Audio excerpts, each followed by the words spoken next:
Good afternoon, everyone. I hope everyone's week is going well and everyone's having a good Wednesday so far. Also, hope you might have a coffee next to you to keep you energized throughout this afternoon session. We're just going to give it 20 more seconds for some late joiners to start. I can see lots of people are already here, which is really, really great. And as always, feel free to use the chat functionality on the right-hand side and the Q&A functionality too. Feel free to say hello, where you are in the UK, maybe the name of your organization.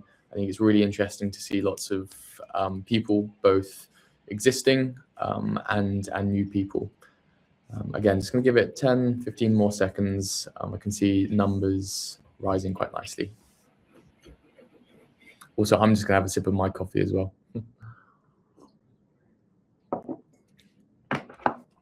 Awesome. Well, thank you for joining, everyone. I'm really excited to be here today, joined by Oana from Marele Accountancy, who will do an introduction soon. But over the next 45 minutes, this session is all around financial planning for providers with sponsored workers.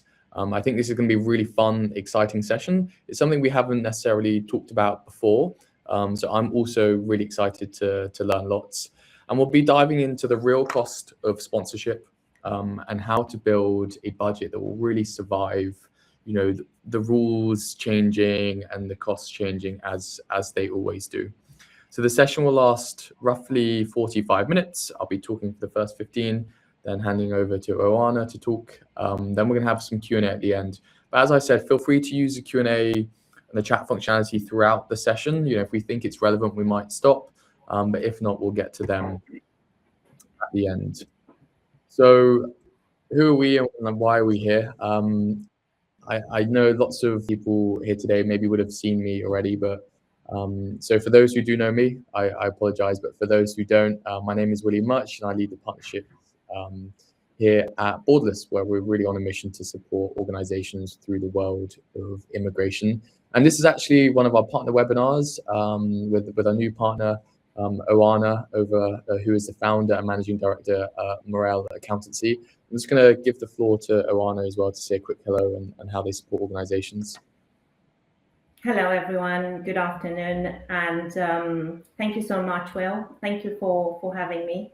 I'm absolutely delighted to be part of today's webinar. And I'm really excited to be able to share so much of our experience and what we see happening in real life with the care providers. I am Oana Marele. I am an accountant by background, and I specialize as a finance director for domiciliary care businesses. And I am also the founder and managing director of Marele Accountancy, the integrated financial management and accounting specialist for domiciliary care businesses.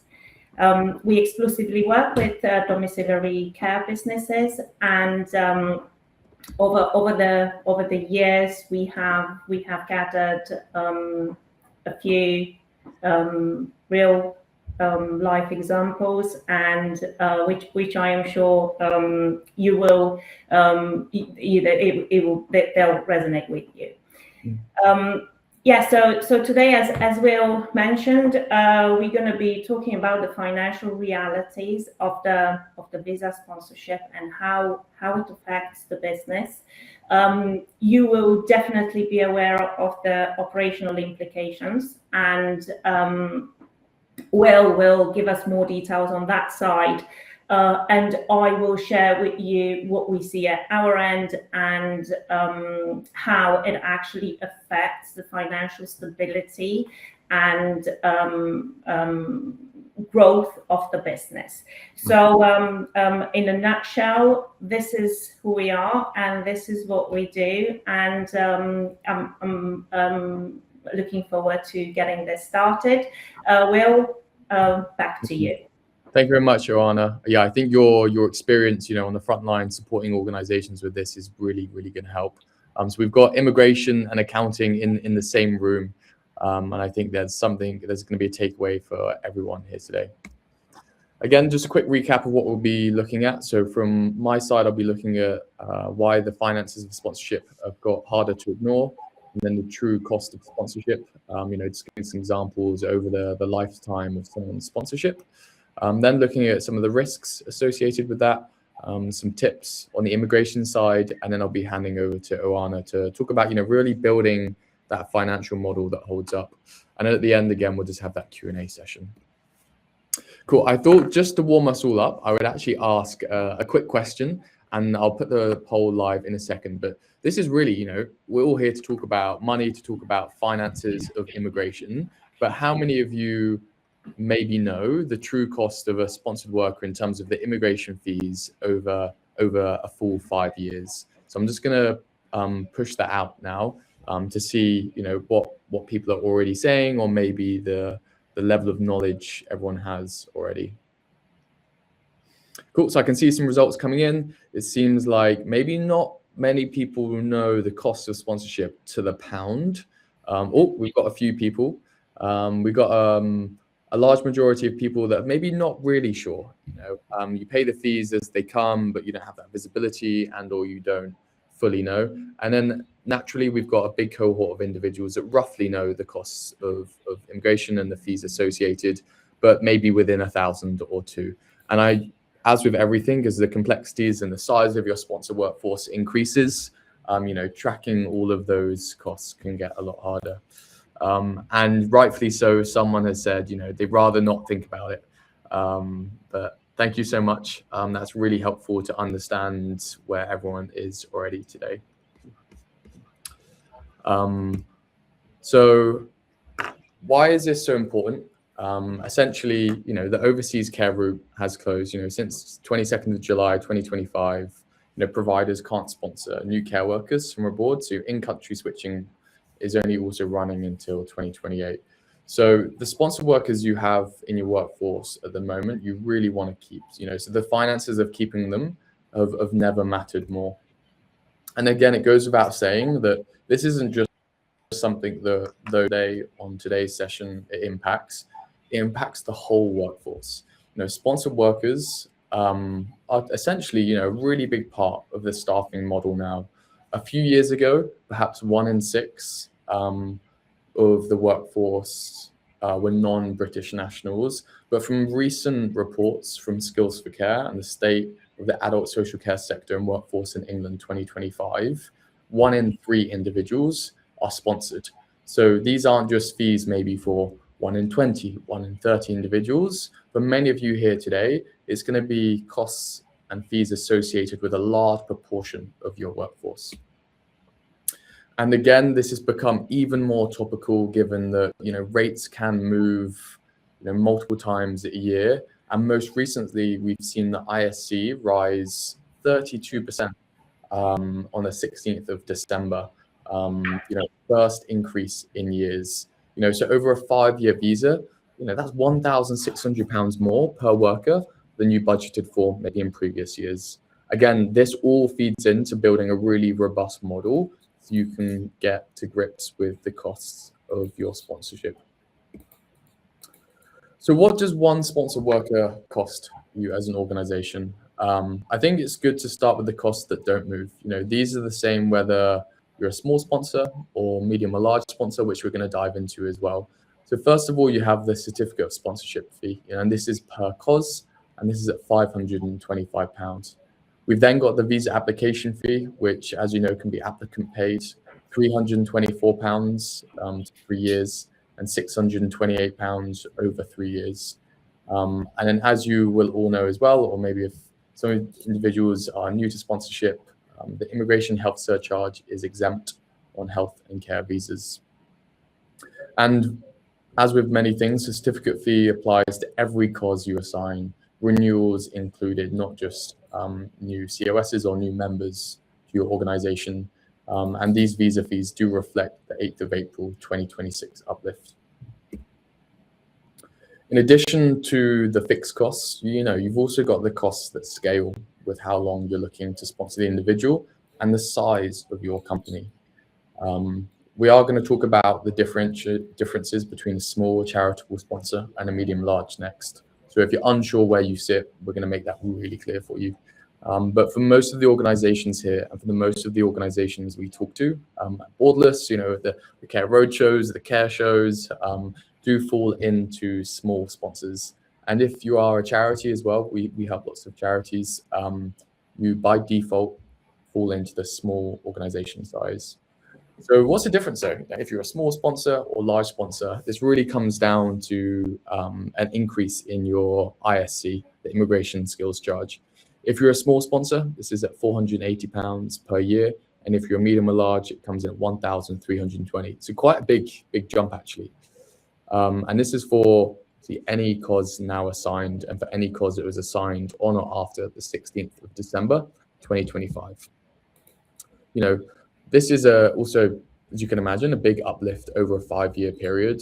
Just from moving from small to medium, 2,400 to 6,600. And we've actually seen a few organizations sometimes split up holdings to make their total immigration skills charge smaller over a time period. If, for example, they've got 3 licenses over 3 small organizations rather than 1 license over a medium to large organization.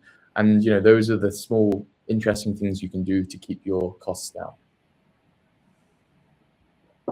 But how do you know if you're a small sponsor, or how do you know if you're a large sponsor? And this doesn't actually come from anything to do with the immigration rules or UKVI or the Home Office. This actually comes straight from the most recent, I think it's 2006 Companies Act. So basically you have to meet 2 of 3 of these tests. And if you don't, you're a small sponsor. So the tests are, firstly, do you have an annual turnover of 15 million or less? Secondly, do you have a balance sheet total of 7.5 million or less? And thirdly, employees, 50 or fewer. So again, you have to meet 2 of the 3 of these in order to be a medium and large sponsor. And again, just another caveat here that you occasionally might jump into that, then fall out, and jump in and fall out. The size of your organization changes only after 2 consecutive years of having 2 of 3 of these. So maybe you have more employees and a bigger annual turnover for 6 months. That doesn't straight away turn you into a medium large sponsor. You have to have that for 2 consecutive years. And when you do have that, that change has to be reported as a change of circumstance within 20 working days, as with any change to your organization. So hopefully that makes it quite clear. I imagine most individuals here today will be a small sponsor. And if you're a medium or large, you'll probably already know about it. But we do get lots of questions about this. And I guess, at the start, we asked that question, do you know the cost of 5 years? What is actually a small sponsor? The total cost comes to £2,925. The cost of 5 years of ISC over the full 5-year visa. If you break it down per year, it's £585. If you break it down to £48.80 or £49 per month, you can see that around roughly 2.3% on top of the £25,000 salary. Numbers seem large, and they are, when you compare it to the hiring, cost of pension, really positive ROI from every pound spent on immigration fees. And what we've done as well, we've broken it down to hourly, kind of paying 30p an hour or half a penny every perhaps to be giving to the government. But when you break it down into per hour, I think it really reflects the value that it can bring to your organization. And again, if we want to tie that to maybe what the return on investment on every penny or every pound spent on immigration fees, we can sponsor premium up against what a single hour of that worker care is usually worth. So for every 30p, per hour of care, we've estimated that organizations get £32.14. And this is from the Association. I know it fluctuates up and down the country. This is the minimum price for home care by 2026. So that's over 100x sponsorship premium coming back through your door every hour that worker is on shift. And as you know, those workers need to be working their shifts for you to be compliant.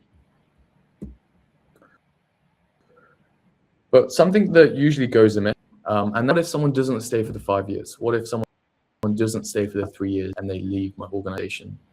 So presume that you're a small sponsor and you pay your immigration skills charge upfront for a 5-year visa, and the worker maybe decides to leave the country, to swap organizations at 18 months.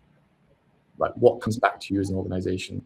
So you'd actually get back 1,680 of the 2,400. So for every unused 6-month block of the ISC after the first year is refunded. And this is really good news for you because it's not money just gone.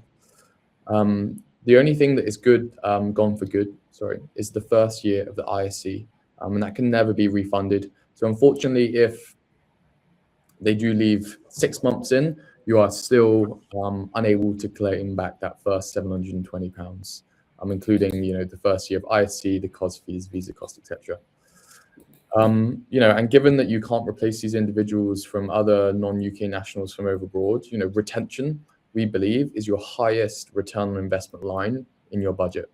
And you should almost see, or you could align the immigration fees with retention at your organization. Again, just another question I'm going to put out to those here today. Have you ever been to the ISC when a sponsored worker has left early? I'm just going to put this one out. And we can see what people are saying. So we got lots of people saying, well, one individual saying yes, a few in the process, no, never. A few people didn't know this was possible.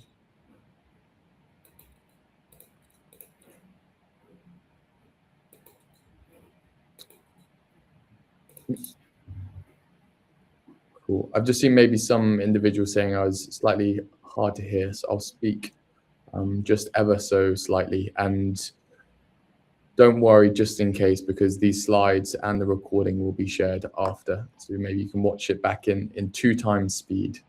But cool. Let's see what some of the results are saying. So lots of people have reclaimed their ISC, which is really positive. A few people are in the process. Again, that's great. 33% though have never reclaimed ISC. Perhaps this is because you don't need to, and your staff retention's at 100%. And then again, another 35% of people maybe didn't know this was possible. So definitely one to think about. Maybe you can actually look at your books and see, is there possibility for you to do reclaims over the last few months as well, or few years even. Cool. So just coming on to the final few slides before I hand over, but the 4 mistakes we see most is really around budgeting. We're budgeting year 1, not the full visa and immigration costs over a 5-year duration. Not knowing sponsor size for the ISC, perhaps you budgeted being a small, but actually you're a large. Forgetting renewals carry almost all of the same fees as well. And given that we are in a world where we're not sure what's happening to indefinite leave to remain yet, you may have to be budgeting these fees for longer than you anticipated when you hired the individuals. Also, some individuals and organizations just aren't crystal clear on what costs are recoverable, and they're trying to recover costs from the worker that legally can't be recovered. Cool. So before Oana takes over, 3 things we tell every organization. Again, just 3 key tips hopefully you can take away. First of all, again, just budget that immigration fee for longer than the first year. Secondly, know your sponsor size. And then thirdly, never pull back those sponsorship costs, which you legally can't, from the individual. Cool. So hopefully that's given you a good overview of the cost of sponsorship, maybe what's recently changed, and what we see best in class, or maybe what we see organizations drop the ball on a little bit. I'm now going to hand over to Oana to talk to you more about building that financial robustness and model for your organizations to succeed. I'm going to stop sharing my screen, and then Oana, I believe, is going to share hers then. Excellent. Thank you so much, Will. Very valuable information indeed, and it sets the foundation for what I'm going to say, and it's just a natural follow-on. Before we dive into the specifics of this, now, obviously, working day in, day out with care providers, we have a very good idea of what the reality is for the providers being in business. And when we talk about the COS, generally the spotlight is taken by the rules, the fees around the certificate and visa, but ultimately deciding to employ more COS workers is a very much investment, is a financial investment, is a financial decision, and it is a financial commitment. We know the duration of the sponsorship, so it's nothing similar to the 0-hour contracts where the commitment is manageable in line with what the business needs. So the first concept that I would like to go through with everyone today is the concept of the workforce utilization, because this is the foundation for everything. We need to understand what the impact is, because it goes hand in hand with the cost of care. So workforce utilization actually refers to what is the level of utilization when it comes to the workforce we already have in-house. Do we know what resources we already have? Are they utilized efficiently? Do we control that, actually? And I will give you a real life example using some numbers. So if, for instance, one care worker is contracted for 40 hours a week, and out of those 40 hours, we are looking at perhaps 35 being assigned to active care visits and travel time, then the whole 40 hours as a cost will have to be offset against the revenue. However, we will not be able to offset using a 1-to-1 ratio. So 40 hours distributed over 40 hours of generating revenue, simply because we only have 35 hours of revenue generating. And therefore, the cost of care will be affected by this distribution. So what we are looking to achieve is to keep this ratio 1-to-1 and equal. So if we have 40 hours of guaranteed payroll for the care workers, we must ensure that 40 hours are assigned for active work, and that there is no idle time that company pays for, because that will be assimilated as a cost. Ultimately, imagine that you only have 30 hours, so the lower the level of the revenue generating hour goes, the higher the cost of care will get, because the basis you have available to apportion those costs against it keeps shrinking. It's getting smaller and smaller. So it's not the same to distribute a cost over 40 hours or to distribute it over 30 hours. And very often we see this happening in practice. Very, very often is the lack of control over the contracted, the guaranteed payroll hours versus the rostered hours. And very often we see care providers paying for idle time. So for carers are actually not working, simply because there is no proper monitoring at the rostering level through the care coordinator's role of what we have contracted, and therefore we are liable to pay through contract of employment, and what we have assigned to then convert into revenue generating or care services that we then later on charge to generate revenue for the business. So this is an essential variable in ensuring that the workforce is efficiently utilized. So the higher the utilization percentage, the more efficient and profitable the care delivery will be, and also the cost of the employment. Because when we are talking about the cost of employment, or the cost of COS or certificate of sponsorship, we are not only referring to the fees payable to the Home Office.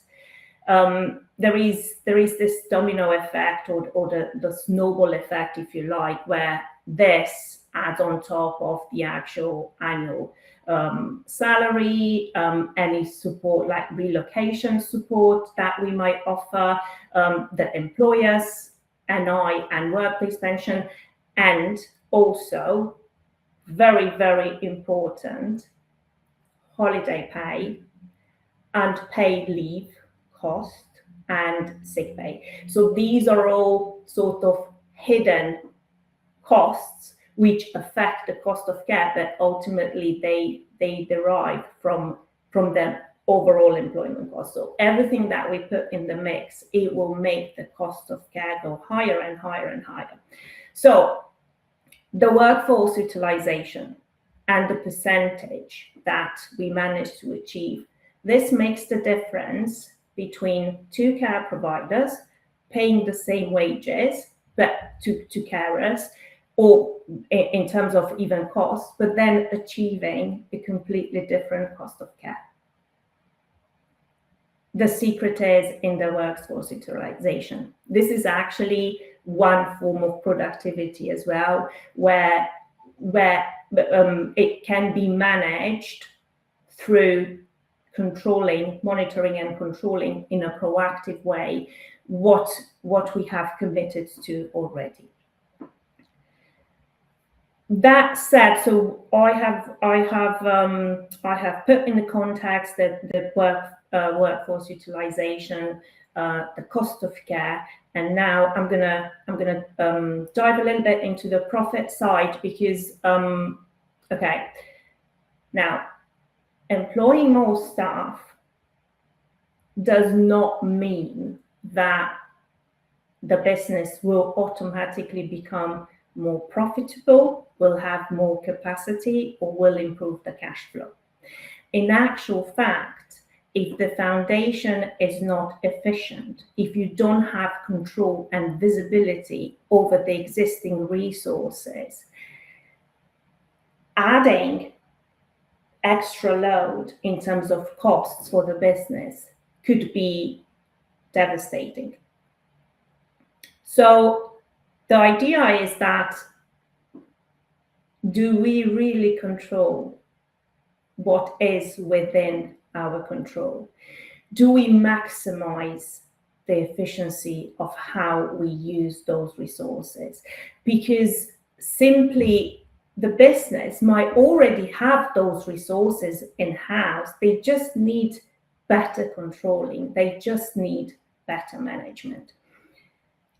Once the control is in place and we know exactly how many guaranteed payroll hours we've got, how many of those are actually assigned to care visits, what is the travel time percentage, what is the mileage ratio.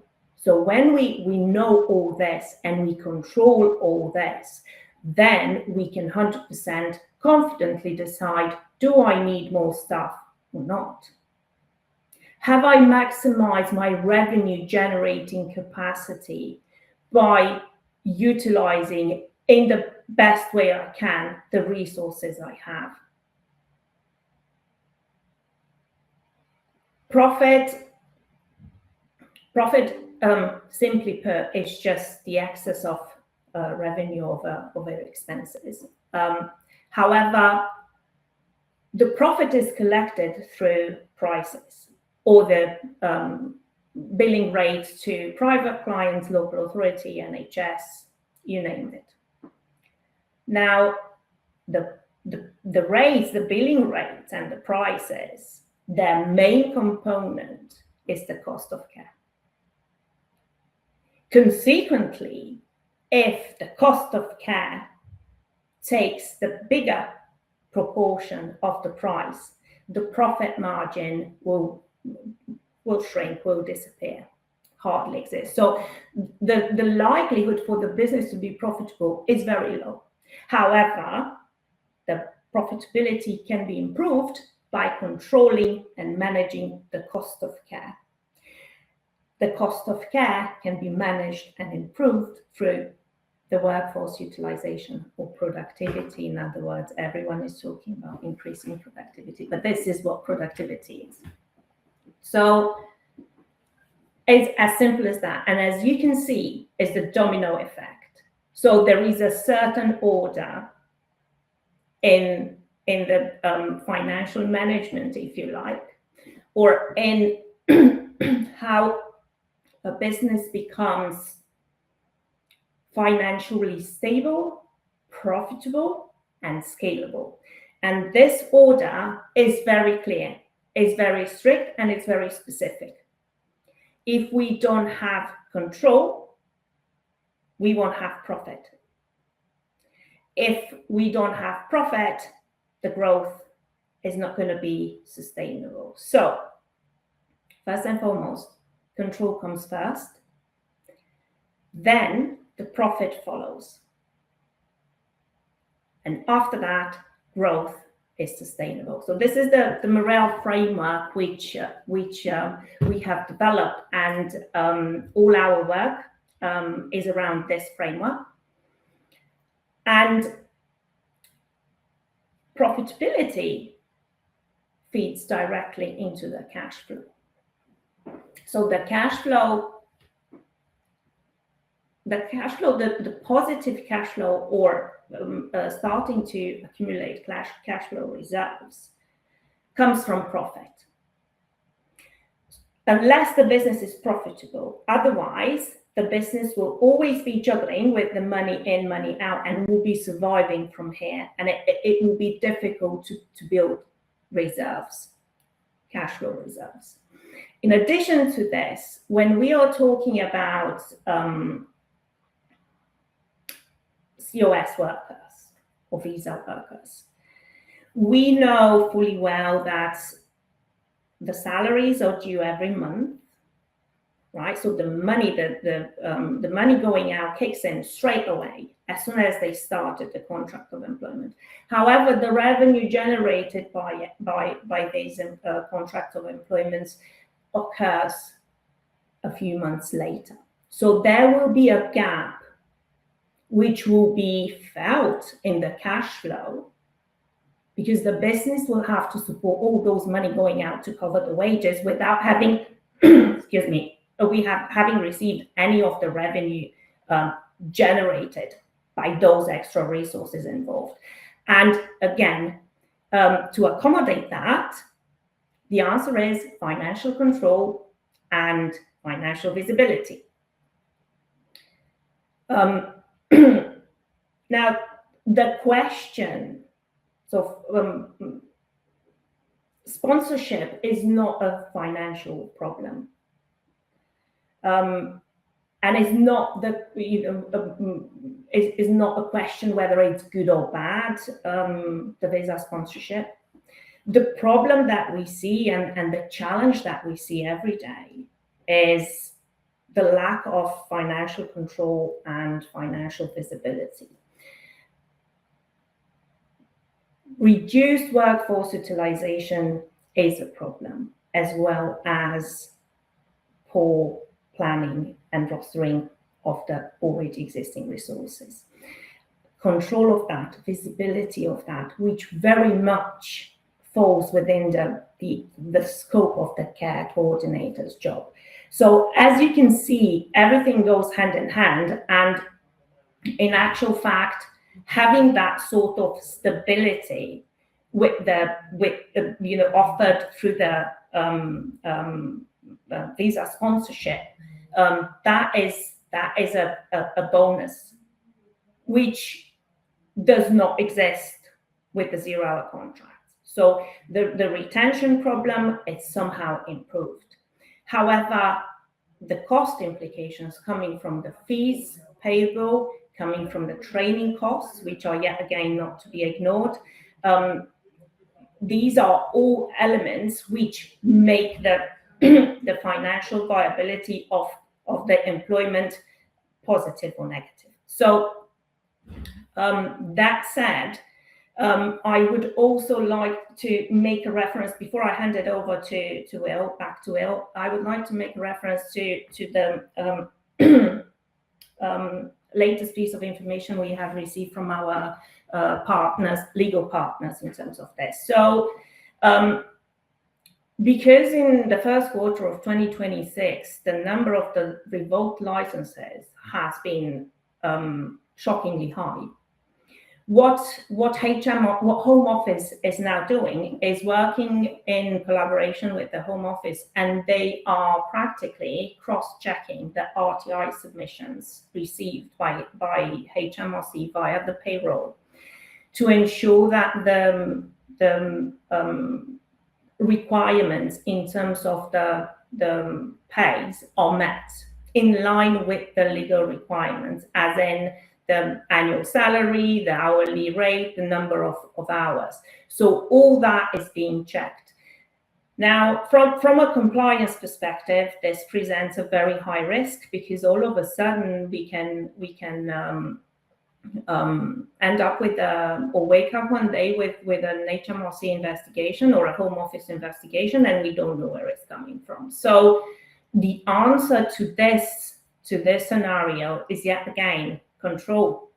So at the point of different processes, control systems should be integrated to automatically detect any sort of deviation from the legal requirements, whether that's hourly rate or number of hours of monthly salary. So going back to the idea of control, as I said, if you are thinking about getting around the financial control, financial visibility, having this implemented, feel free to get in touch with us. Excuse me.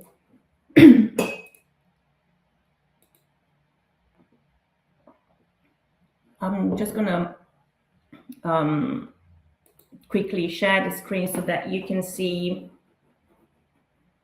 our contact details. We do. Right.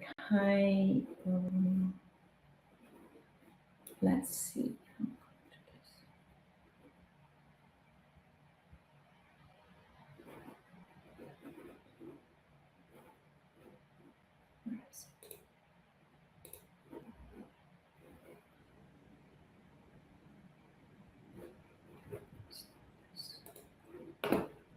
Well, I think we had your slides then.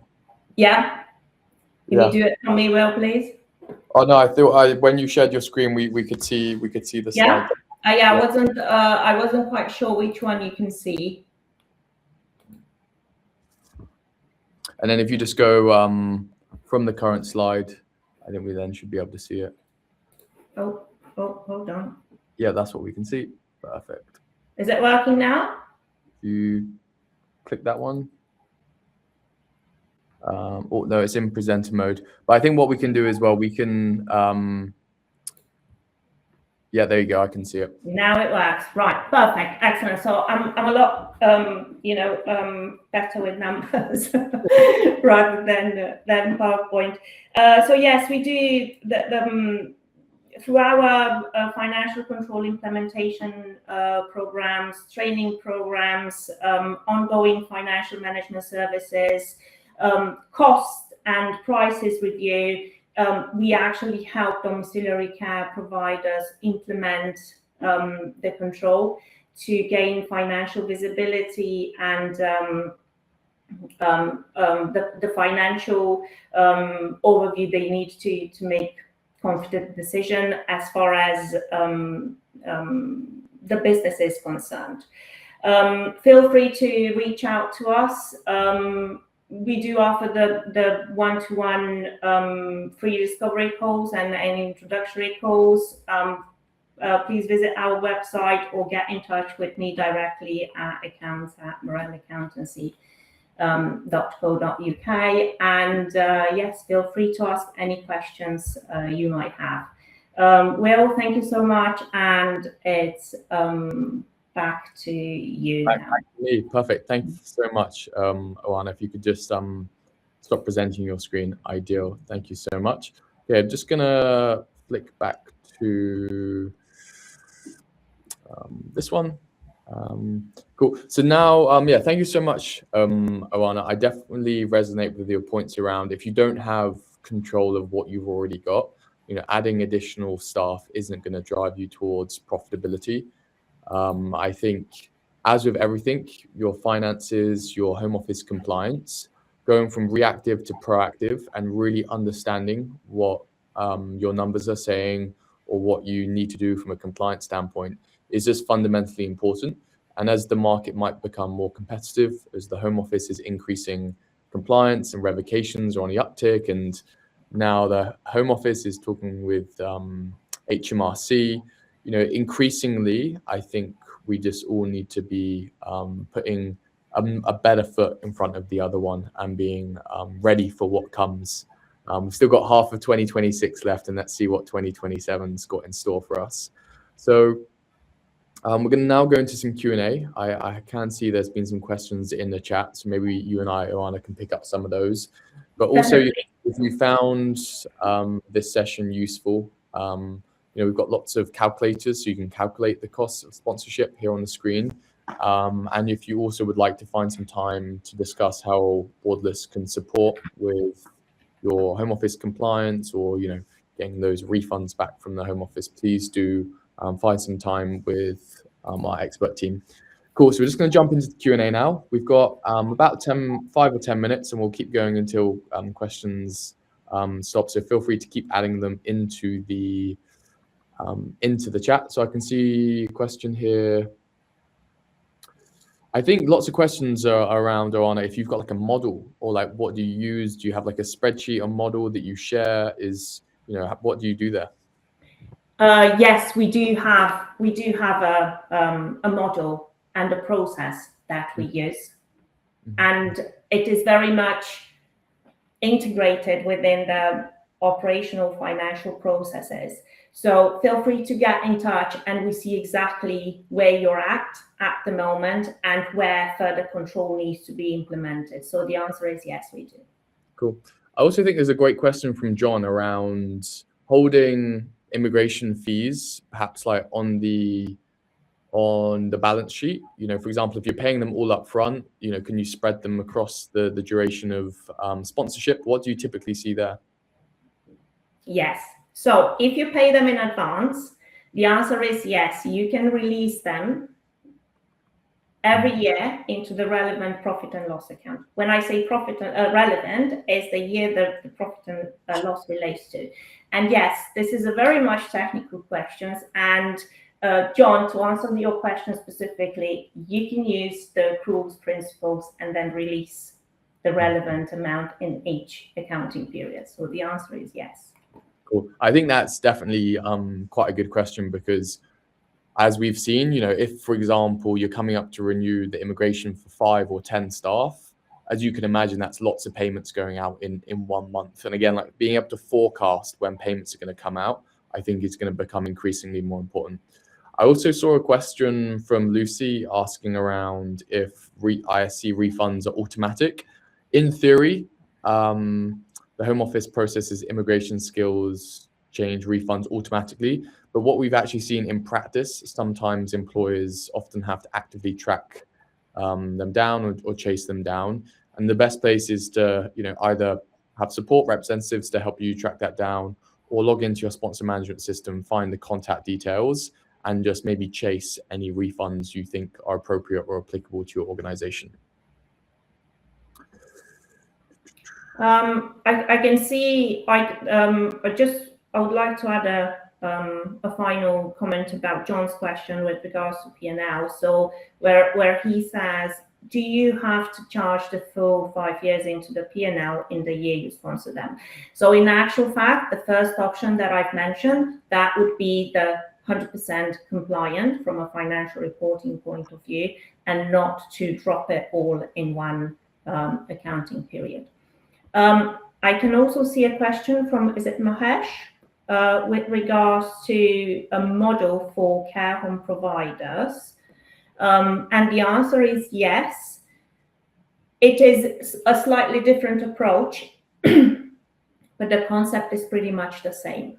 And because what we do is bespoke to each business needs and where they stand with the financial control, my recommendation is, again, feel free to get in touch, but very much it is adjustable and doable for care home providers. Cool. Also, to see a question here by Lindsay. Yeah, we did hope to cover that, but we had a lot to cram in this session.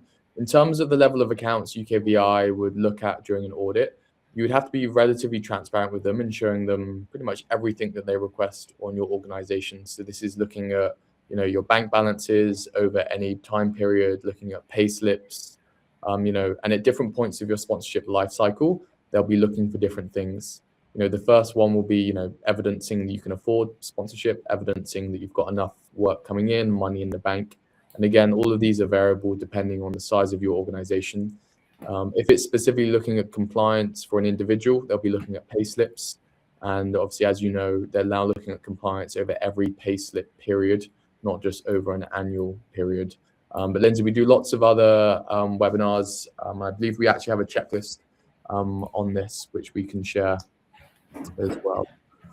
But yeah, we had a lot to cram in. I think we could probably make this last hours, and perhaps we might even do another mini series in the future if people have found it really useful. Cool. Conscious we've got 2 minutes left. Happy to answer any other questions. Sorry, but, if you do want to reach out to Oana and her team, she's put her Calendly link in there. The Borderless link is on the screen. We'll be sharing, or actually I think we'll share the YouTube link to this, as it will go out on YouTube, and we'll have the slides. I'm sure Oana might be able to share some slides as well. Again, I just want to reiterate that there is finances associated with immigration, but I think if you follow the advice here today and have a real good understanding of what's going in, what's coming out, and a good grip of your organization and what you can do to move it forward, we don't see it as a blocker. And actually it can be a real, especially sponsorship, can be a real strategic decision to keep best-in-class staff in your company. But awesome. Well, thank you so much for everyone. And yeah, big thank you to our partners and Oana for joining us today. It's been an absolute pleasure, and looking forward to seeing you at the next one. Thank you, everyone. Thank you for having me. Thank you so much, everyone. It's been an absolute pleasure.